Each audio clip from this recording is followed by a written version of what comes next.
Morning दोस्तों, BSc first year semester first हमारा second part integral calculus की last unit है हमारी वेक्टर कैलकुलस। आज उसकी हम एक्सरसाइज का फर्स्ट क्वेश्चन करते हैं। देखिएगा, क्वेश्चन नंबर फर्स्ट के दो पार्ट है हमारे। फर्स्ट पार्ट देखिएगा, if vector are is a position vector of a moving point and R is a modulus of vector R. देखिएगा, पहले मैं इस क्वेश्चन का रफ पार्ट आपको करा देता हूँ जिससे आपको समझ में आ जाए। टोटल ये हमें गिवन है vector are is a position vector of a moving point and vector R क्या है हमारा, गिवन है हमें वेक्टर आर का मॉडुलस आर। सो दैट हमें ये प्रूफ करना है, then we have to show that vector r dr over dt equal to r dr over dt। हमें ये प्रूफ करना है, ये डॉट है।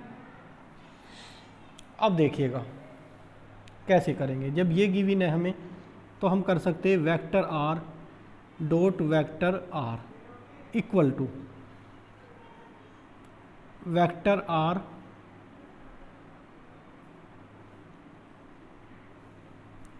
का स्क्वायर, वेक्टर आर का मॉडुलस का स्क्वायर, तो क्या हो जाएगा हमारा आर स्क्वायर। दिस इम्प्लाइज हम लिख सकते हैं इसे और इसे मिलाकर कि वेक्टर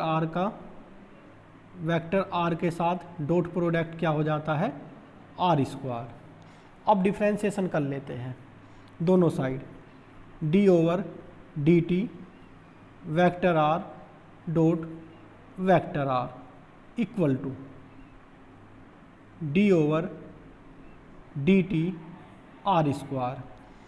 देखिएगा, first as it is, second का डिफ्रेंशिएशन, ये डॉट प्रोडक्ट है, प्लस अब की बार फर्स्ट का differentiation, second as it is,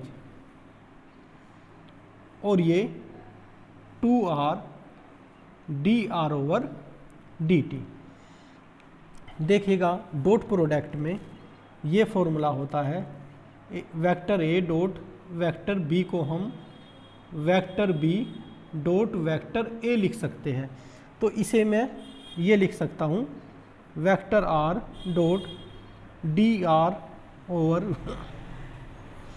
dt equal to r dot dr over dt equal to 2r dr over dt। 1 और 1 2। दिस इम्प्लाई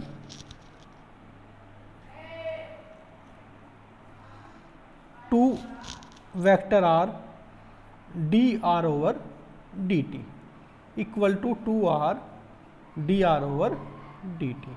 आर 2 से 2 cancel हुआ, सिर्फ हमारा क्या बचा r vector r dot d r over d t equal to r d r over d T. ये question हमारा complete हुआ।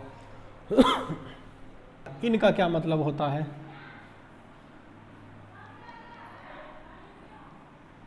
Modulus of vector are is constant and इसका मतलब होता है मॉडुलस ऑफ, हमने लिखा है मॉडुलस ऑफ वेक्टर आर, यहाँ लिखेंगे मॉडुलस ऑफ, यहाँ मॉडुलस और यहाँ direction, direction of vector are is, direction of vector are is constant.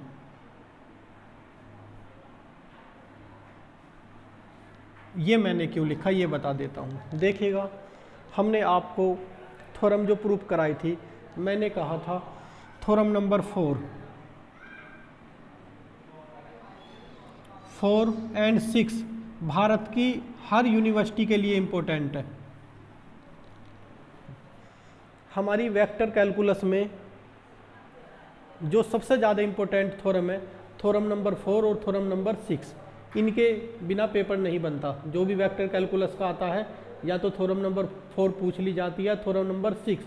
तो थ्योरम नंबर 4 का स्टेटमेंट है ये, और थ्योरम नंबर 6 का स्टेटमेंट पूछा गया है क्वेश्चन में। तो सोच दैट पहले ये लिखूंगा जब मैं इसे फेयर करूंगा। अभी तो मैंने रब बताया था, क्या लिखना होगा, r vector r dot d r over d t equal to 0 shows that modulus of vector are is constant. फिर ये लिखूंगा vector r cross d r over d t equal to 0 shows that direction of vector are is constant. ये हमारा theorem number 6 का statement लिखूंगा, यहाँ theorem number 4 का statement लिखूंगा।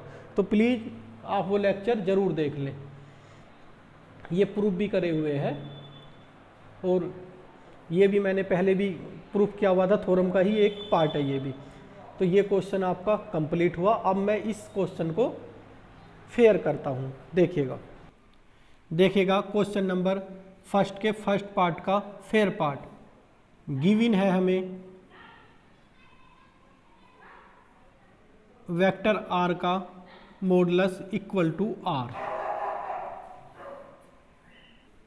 We have vector r dot vector r equal to, हम लिख सकते हैं वेक्टर आर का स्क्वायर, और इसे हम लिख सकते हैं मॉडुलस ऑफ वेक्टर आर का square, that is r square. तो this implies vector r dot vector r equal to r square. दोनों साइड का डिफ्रेंसिएशन करते हैं टी के रेस्पेक्ट में, d over d t vector r dot vector r equal to d over d t r square. This implies first as it is,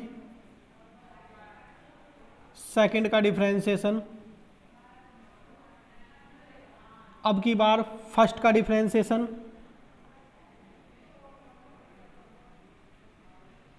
second as it is, ये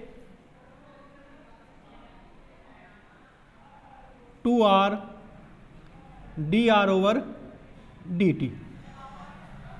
देखिएगा this implies, इसे मैं ये लिख सकता हूँ vector r dot d r over d t plus vector r dot d r over d t equal to 2r d r over d t. This implies 1 1 2 2r 2 vector r d r over d t equal to 2r d r over d t. 2 से 2 cancel हुआ। This implies vector are,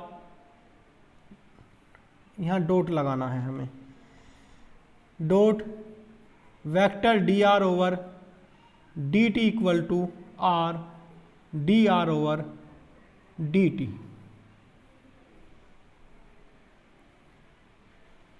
देख लीजिएगा हमारा vector are constant नहीं है, moving है।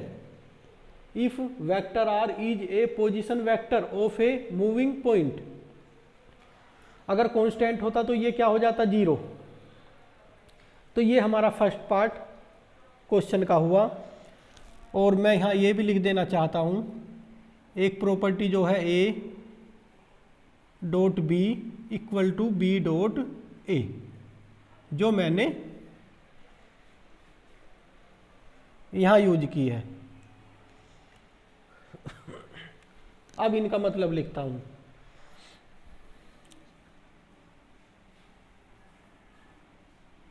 Vector r dot d r over d T equal to 0. This shows that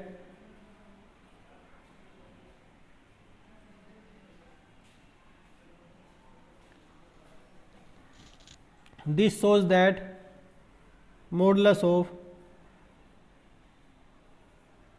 vector r is constant.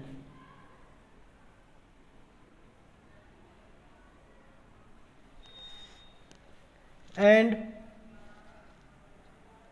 vector r cross dr over dt equal to 0. This shows that direction of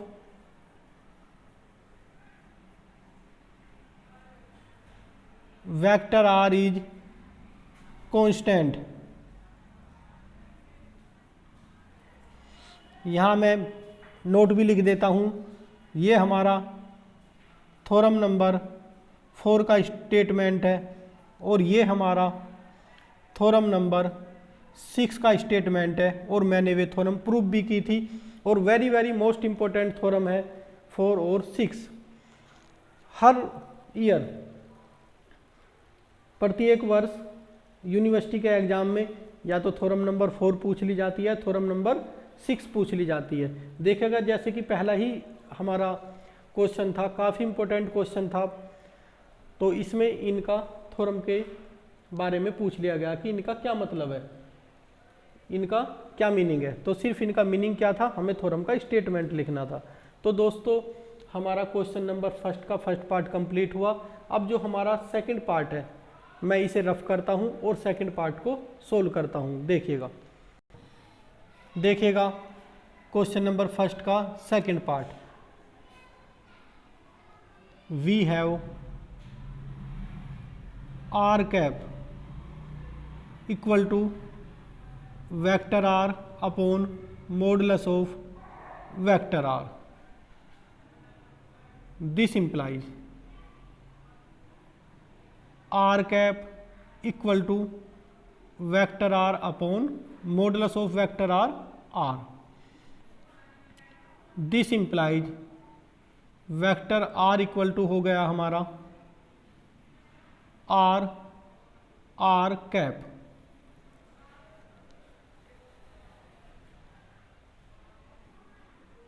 this implies हमारा ये है यहाँ, तो d of vector r equal to d of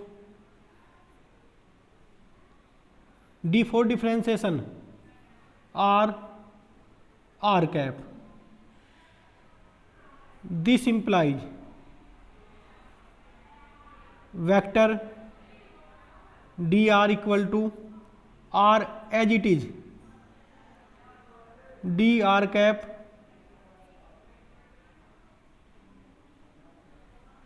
first as it is, दूसरे का differentiation plus अब की बार फर्स्ट का डिफरेंशिएशन और सेकंड एज इट इज। लेकिन हमारा क्या है, if vector r cross vector d r, तो वेक्टर आर की दोनों साइड मल्टीप्लाई कर देता हूं ये साइड लाने के लिए। तो multiply both side vector r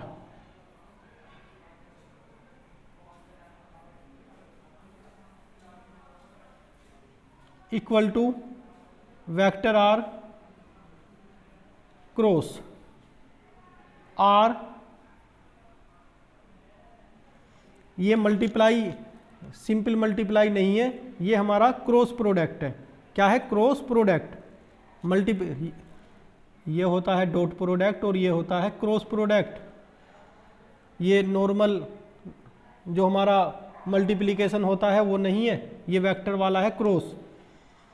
are d are, ये अपॉन क्यों लगा देता हूँ, क्योंकि टी के रेस्पेक्ट में होता है ना, इसलिए।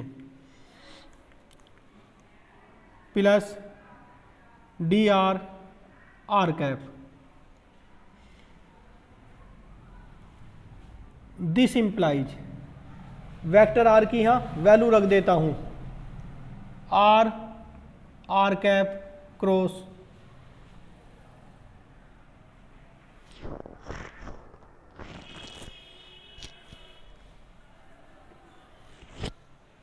इस साइड तो हमें यही रखना है fix, vector r cross vector d r equal to, इस साइड इसकी वैल्यू रखता हूँ r r cap cross r d r cap plus d r r cap.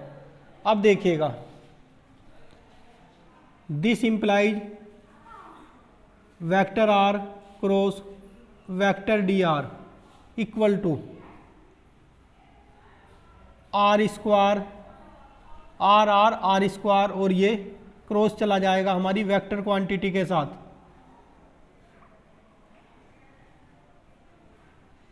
फिर प्लस जब यहाँ मल्टीप्लाई करेंगे तो ये आर डी आर और ये r cap cross r cap, हमारा क्रॉस जो हमारा क्रॉस प्रोडक्ट था किसके साथ चला गया, वेक्टर क्वांटिटी के साथ। तो हम ये जानते हैं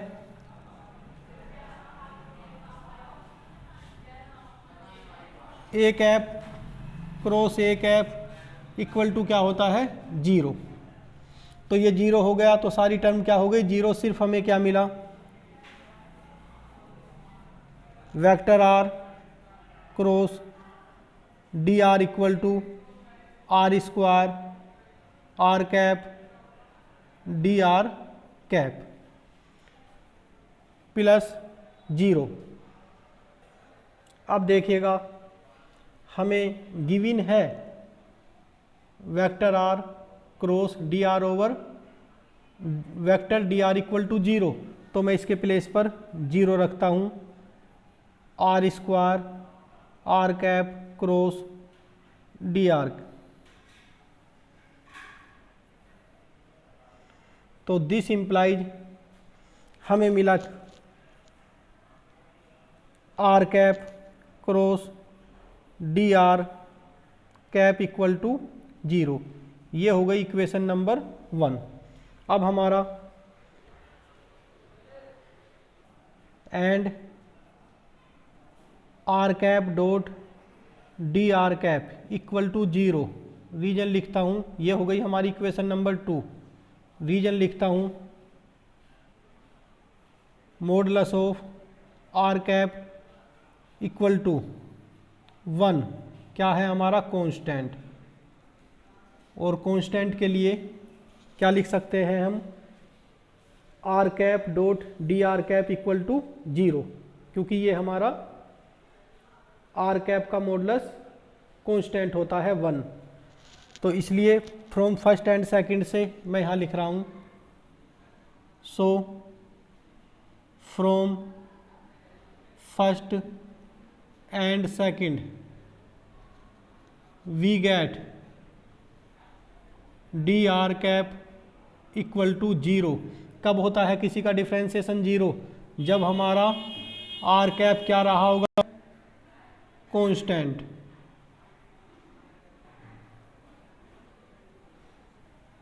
ये देखिएगा अगर कहीं y इक्वल टू 3 है तो d y over d x x के रेस्पेक्ट में करे तो जीरो कब रहा होगा, जब उससे पहले y इक्वल टू 3 कोई कांस्टेंट रहा होगा।